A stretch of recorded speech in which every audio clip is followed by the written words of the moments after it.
మోడీ షరిష్మాతో ఒక ఉమ్మడి మెదక్ జిల్లాలో సంగారెడ్డి జిల్లా అధ్యక్షురాలు గోదావరి అంజిరెడ్డి మనతో ఉన్నారు. చెప్పండి మేడం, అంటే బీజేపీ పార్టీకి సంబంధించిన స్టాండు ఎలా ఉండబోతుంది? అంటే మొన్నటి వరకు ఎన్నికలు అయిపోయినాయి, ఒక స్టాండ్ ఎలా ఉండబోతుందని చెప్పొచ్చు?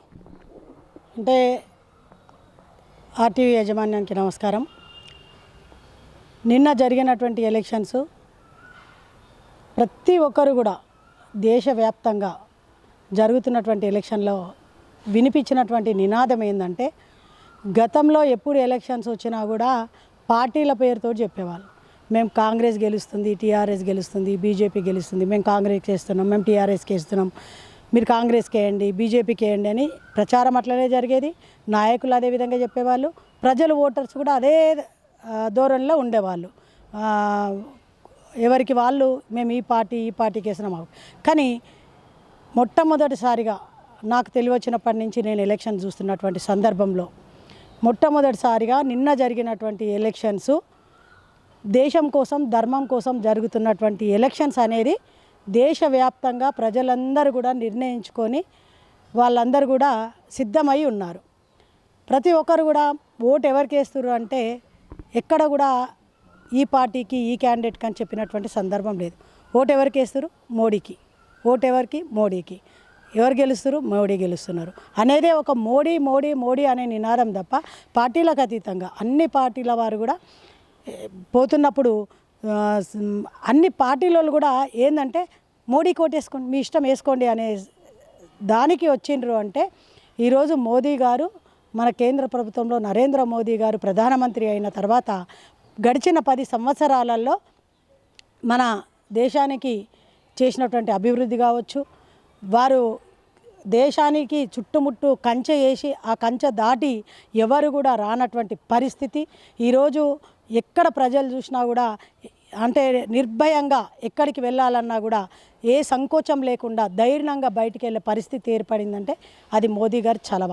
ఎందుకంటే గతంలో ఒక పిల్లలకి సెలవులు వచ్చినాయంటే గోకుల్ చాట్ కోవాలన్నా, ఒక పార్కు కోవాలన్నా, ఒక హోటల్ కోవాలన్నా, ఒక సినిమా కోవాలన్నా, ఎప్పుడు ఎక్కడ బాంబు వేలుతుందో, ఎప్పుడు ఎక్కడ ఏమవుతుందో అన్న భయాందోళనలతో ఉన్నటువంటి పరిస్థితి.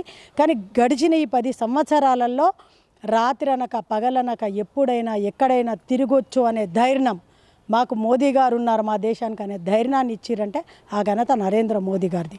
కాబట్టి ఈసారి జరిగినటువంటి ఎలక్షన్స్లలో నేను సంగారెడ్డి జిల్లా అధ్యక్షురాలుగా, సంగారెడ్డికి సంబంధించి 2 పార్లమెంట్లు వస్తున్నాయి మాకు. ఇక్కడ మెదకు, అక్కడ జైరాబాద్. మెదకు, జైరాబాద్ పార్లమెంట్లు 2 కూడా మేము ఈరోజు భారీ విజయంతో గెలవబోతున్నాం. తెలంగాణ రాష్ట్రంలో కూడా ఉన్నటువంటి 17కు 17 మేము డబుల్ డిజిట్ గెలవబోతున్నాం. తప్పకుండా డబుల్ డిజిట్లో మా మెదకు, జైరాబాద్ 2 కూడా మొదటి స్థానంలో ఉంటాయని చెప్పి సందర్భంగా నేను తెలియజేస్తా ఉన్నాను. అయినప్పటికీ కూడా కొద్దో గొప్ప ఈ కాంగ్రెస్ పార్టీ ఏం చెప్పాలో అర్థం కాక, ఏం చేయాలో అర్థం కాక, మరి నరేంద్ర మోదీ గారి చరిష్మా ఉంది, భారతీయ జనతా పార్టీ ఇక్కడ గెలవబోతుంది అని చెప్పి ఏం చెప్పాలో తెలియక ఉండా కూడా లాస్ట్ ఒక 1 వీక్ నుంచి, ఒక 2 రోజులు 3 రోజుల నుంచి అనేక దాడులకు కూడా పాల్పడారు. ప్రజలను మాయ పెట్టడానికి, అంటే తప్పుదో పట్టించడానికి కూడా ఎస్సీ, ఎస్టీ, బీసీ వర్గీకరణ పోతుంది, మోదీ గారు వస్తే ఈ రిజర్వేషన్లు ఎత్తేస్తాడు, రాజ్యాంగాన్ని తీసేస్తాడు అని చెప్పి ఎన్నో ఇబ్బందులు పెట్టి ఎన్నో ప్రచారాలు చేసినప్పటికీ కూడా ప్రజలు నమ్మే పరిస్థితిలో లేదు. మరి జైరాబాద్ పార్లమెంటు చూస్తే కాంగ్రెస్ పార్టీ అభ్యర్థి సురేష్ షెట్కర్ వాళ్ళ తమ్ముడు అక్కడ కార్యకర్తలను కూడా మరి కాళ్ళతో తన్నడము, బైకులను ఎత్తేయడము, వాళ్ళని కొట్టడము అనేక విధాలుగా చేశారు. జైరాబాద్ పార్లమెంట్లో మాత్రం అంటే ఆ విషయంలో మీరు ఏమైనా కంప్లైంట్ చేశారు? ఎందుకంటే ప్రత్యక్షంగా విజువల్స్లో చూసాము, నగేష్ షెట్కారు కాలుతో బూట్ కాలుతో తన్నడం ప్రత్యక్షంగా చూసాము. మీరు ఏమైనా ఫిర్యాదు చేశారా పోలీస్ స్టేషన్? చేయడం జరిగింది. అక్కడ అభ్యర్థి కూడా ఫిర్యాదు చేయడం జరిగింది, అక్కడ బాధితులు కూడా ఫిర్యాదు చేయడం జరిగింది. అంటే ఇంతకంటే సాక్ష్యం ఏం కావాలి? ఇంతకంటే సాక్ష్యము ఫిర్యాదు చేయడానికి చట్టానికి, న్యాయానికి కళ్ళగట్టినట్టు కనబడుతున్నటువంటి సందర్భం ఆడ. ఏదో లోపల జరిగింది, వచ్చి మా కార్యకర్తలు చెప్పారు, మా నాయకులు చెప్పారు, మేము మాట్లాడుతున్నాం అనేది కాదు. సోషల్ మీడియాలో మొత్తం వైరల్ అయినటువంటి సందర్భం మనం చూస్తున్నాం. అయినప్పటికీ కూడా భారతీయ జనతా పార్టీ కార్యకర్తలు, నాయకులు అంటే కమిట్మెంట్ కార్యకర్తలు కాబట్టి, కమిట్మెంట్గా ఉన్నారు కాబట్టి, దేశం కోసం, ధర్మం కోసం పనిచేస్తున్నామని కాబట్టి ఈరోజు ఎన్ని అఘాయిత్యాలకు పాల్పడ్డా కూడా మేము మోదీ కోసం పనిచేస్తున్నాం, మేము మోదీ అడుగుజాడల్లో నడుస్తామనే విధంగా జైరాబాద్ పార్లమెంట్లో కూడా అందరూ కలిసికట్టుగా ఉండి పనిచేయడం జరిగింది. జైరాబాద్ పార్లమెంట్ కానివ్వండి, ఇక్కడ మెదక్ పార్లమెంట్ కానివ్వండి, రెండు దగ్గరలో కూడా నిజంగా నేను ఈరోజు భారతీయ జనతా పార్టీ కార్యకర్తలకు, నాయకులకు, మండలాధ్యక్షులకు, జిల్లా జిఎస్లకు, జిల్లా వైస్ ప్రెసిడెంట్లకు, మా అసెంబ్లీ కన్వీనర్లకు ప్రతి ఒక్కరికి కూడా పేరు పేరున వారికి నేను ధన్యవాదాలు తెలియజేస్తా ఉన్నాను. ఎందుకంటే ఈ ఎలక్షన్లలో ఈ రెండు పార్లమెంట్లు గెలుస్తున్నాయంటే గెలుపు ఒకవైపు మోదీ గారి చరిష్మా, ఇంకొక వైపు కార్యకర్తల కష్టం, వాళ్ళ యొక్క నాయకుల కష్టార్జితం ఇందులో ఉంది. కాబట్టి వారందరికీ కూడా నేను ధన్యవాదాలు తెలియజేస్తున్నాను. ఈ గెలుపులో మీరు ఉన్నారు, మీదే ఈ గెలుపు అని చెప్పి కూడా వారికి తెలియజేస్తూ ఉన్నాను. మేడం ఓకే, అంటే 3 పార్టీలకు సంబంధించి చూసుకున్నట్టయితే ఓవరాల్గా అంటే కాంగ్రెస్ పార్టీ ఇచ్చిన హామీలు, గ్యారంటీలు అమలు కాకపోవడంలో ఒక సమస్య ఉంది. ఖచ్చితంగా ఈసారి బీఆర్ఎస్ పట్టం కడతారని చెప్పి బీఆర్ఎస్ నాయకులు చెప్తున్నారు. ఆ విషయంలో బీజేపీ పార్టీ తరఫున మీరు ఏం చెప్తారు? బీఆర్ఎస్కి పట్టం కడుతున్నారు అని అంటే నిజంగా బీఆర్ఎస్కు పట్టం కట్టాలి అనుకుంటే నిజంగా బీఆర్ఎస్ గడిచిన తెలంగాణ రాష్ట్రం వచ్చి 10 సంవత్సరాలు అయింది. ఏదైతే మనం తెలంగాణ రాష్ట్రం సాధించుకున్నామో ఉద్యమాలతోటి, ప్రాణ త్యాగాలతోటి ఎప్పుడైతే సాధించుకున్నామో దానిని నిలబెట్టుకునే పరిస్థితి 10 సంవత్సరాలలో ఎవరికి కూడా కనబడలేదు. ఎందుకంటే నీళ్లు, నిధులు, నియామకాలని తీసుకొచ్చినటువంటి తెలంగాణ ఈరోజు రైతులకు శిక్ష చేసినటువంటి ఘనత ఏదన్నా ఉందా అంటే అది టీఆర్ఎస్ ప్రభుత్వానికే దక్కింది. ఆ విధంగా చూసుకుంటా పోతే ఎక్కడ డబుల్ బెడ్రూమ్ ఇండ్లు లేవు, ఎక్కడ నీళ్లు లేవు, నిధులు లేవు, నియామకాలు లేవు, యువతకు ఉద్యోగాలు లేవు, రైతులకు రైతు బంధు లేదు, దళిత బంధు లేదు, అన్ని మాటలకే పరిమితమైంది. కాబట్టి మొన్న జరిగినటువంటి ఎలక్షన్స్లలో ఒకటి బీఆర్ఎస్ టీఆర్ఎస్ని అనే పార్టీని ఇంటికి పంపించాలని ఓటర్స్ నిశ్చయించుకున్నారు. ఆల్టర్నేట్గా ఏమైందంటే రేవంత్ రెడ్డి గారు ఒక 6 గ్యారెంటీలతోటి మహిళలను మరి వారికి ఒక చాపకు వల వేసినట్టు వారికి చూపించడం వల్ల సరే ఆల్టర్నేట్గా ఏం కనబడుతుందంటే బీఆర్ఎస్ని ఇంటికి పంపించాలి అంటే ఏం చేయాలనేది అర్థం కాకుండా కాంగ్రెస్కి వేయడం జరిగింది. కాబట్టి ఒక 6 గ్యారంటీలు కొంతవరకు ఇంప్లిమెంటేషన్ చేస్తారు అనే నమ్మకం కావచ్చు, బీఆర్ఎస్ మీద ఉన్నటువంటి కోపం కావచ్చు, ఈ రెండు కూడా ఇక్కడ ప్లస్ అయినాయి. కాబట్టి కాంగ్రెస్ పార్టీ అధికారంలోకి వచ్చినాక ఓవరాల్గా చూసుకున్నట్టయితే 7 నియోజకవర్గాల్లో బీజేపీ పార్టీ ఎక్కడ ఆధిపత్యంకు చెలాయిస్తుంది అనుకోవచ్చు? అంటే 7 నియోజకవర్గాలు, జైరాబాద్కి వస్తే 7 నియోజకవర్గాలు, 14 నియోజకవర్గాలలో కూడా ఈరోజు మేము మొన్న జరిగినటువంటి ఎలక్షన్ చూస్తే, బూత్ వైజ్గా చూస్తే, జనం ఒక ఓటర్ నాడీ చూస్తే, ప్రజల యొక్క నాడీ చూస్తే అంతటా కూడా ఈరోజు బీజేపీ పువ్వు గుర్తు మోదీ అనేదే పడింది అని చెప్పి ప్రతి దగ్గర రిపోర్ట్ కూడా అదే ఉంది. కాబట్టి అంతటా కూడా మేము మెజార్టీతోటే ఉంటున్నాం. తప్పకుండా ఈ 2 పార్లమెంట్లు మేము భారీ మెజార్టీతో గెలుస్తాం. ఓకే, మెదక్కు సంబంధించి ఇటు జైరాబాద్ పార్లమెంట్కు అల్లాదుర్కు మోడీ గారు వచ్చారు. మోడీ గారు వచ్చి అందరినీ కూడా జిల్లా అధ్యక్షులను కూడా దిశానిర్దేశం చేసినట్టు తెలుస్తుంది. ఎందుకంటే ఏం చెప్పారు మేడం మీకు? మోడీ గారితో ఏం మాట్లాడారు మీరు? అంటే మోదీ గారు అంటే నేను ఒక జిల్లా అధ్యక్షురాలయ్యి 3 నెలలు గడిచి 4వ నెల గడుస్తుంది.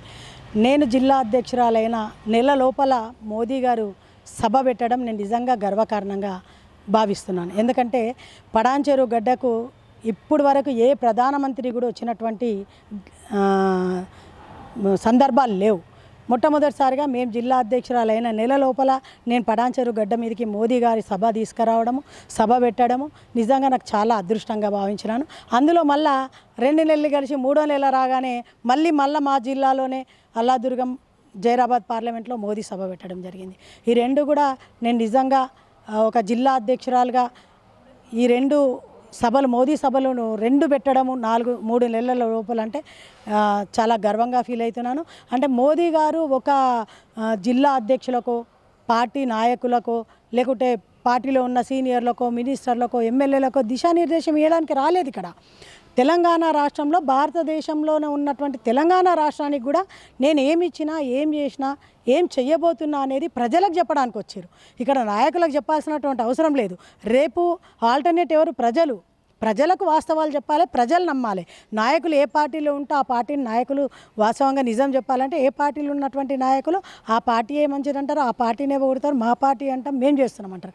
కానీ ఇక్కడ మోదీ గారు పార్టీ కోసం కానీ పార్టీలో ఉన్నటువంటి జిల్లా అధ్యక్షులని, నాయకులని, మినిస్టర్లని వాళ్ళకి దిశానిర్దేశం వేయడానికి రాలేదు.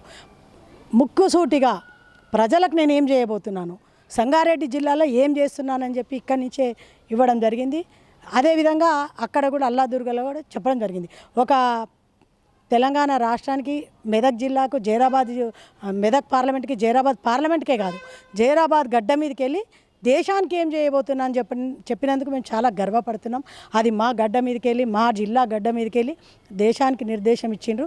అది ప్రజలు గమనించారు కాబట్టే ఈరోజు ప్రజలందరూ కూడా మోదీ గారికి సపోర్ట్గా, అంటే గల్లీలో ఎవరున్నా సరే ఢిల్లీలో మూడోసారి మోదీ ఉండాలి, ఫిర్ ఏక్ బార్ మోదీ సర్కార్ అనే నినాదంతో గెలవాలి. గెలిస్తే మన భారతదేశం 10 సంవత్సరాలలో ఎంత అభివృద్ధి జరిగిందో రాబోయే రోజులలో అంతకు 10 అభివృద్ధి చెందడమే కాకుండా మా భవిష్యత్తు, మా పిల్లల భవిష్యత్తు, మేము ఇప్పుడు సగం జీవితం మాది అయిపోయింది, కానీ పిల్లల జీవితం బాగుండాలి, పిల్లల భవిష్యత్తు బాగుండాలి, రేపటి తరం బాగుండాలి అంటే మోదీ గారు ఉండాలని నిర్ణయించుకున్నారు. కాబట్టి అదే నిర్ణయం మేరకు ఈరోజు దేశవ్యాప్తంగా వస్తున్నాం. కేంద్రంలో మోదీ గారే ప్రధానమంత్రి ఉంటారు, తెలంగాణ రాష్ట్రంలో డబుల్ డిజిట్ వస్తుంది. రాబోయే రోజులలో బీజేపీకి మనుగడ ఉంది. బీజేపీ తెలంగాణ రాష్ట్రంలో మరి ఒక బలమైన పార్టీగా ఉంటుందని చెప్పి సందర్భంగా తెలియజేస్తాం. Thank you madam. అంటే దేశంలో ధర్మం కోసం పనిచేసే పార్టీ బీజేపీ పార్టీ కావచ్చు, పిల్లల భవిష్యత్తు కోసం ముందు తరాలకు బీజేపీ పార్టీ పనిచేస్తుంది కాబట్టి అందుకోసమే బీజేపీని ఆదరించి ముందుకు తీసుకెళ్తున్నారు. డబుల్ జిట్ని సాధించేటువంటి తెలంగాణలో ఖచ్చితంగా డబుల్ జిట్ సాధిస్తామని చెప్పి ఒక సంగారెడ్డి జిల్లా అధ్యక్షురాలు గోదావరి అంజిరెడ్డి చెప్తున్నారు. కెమెరామెన్ నెల్లూరుతో మహేష్, ఆర్టీవీ, ఉమ్మడి మెదక్ జిల్లా. మరిన్ని వీడియోస్ కోసం ఛానల్ ని సబ్స్క్రైబ్ చేయండి, లేటెస్ట్ అప్డేట్స్ కోసం వాట్సాప్ ఛానల్ ని ఫాలో చేయండి అండ్ లింక్ డిస్క్రిప్షన్ లో ఉంది.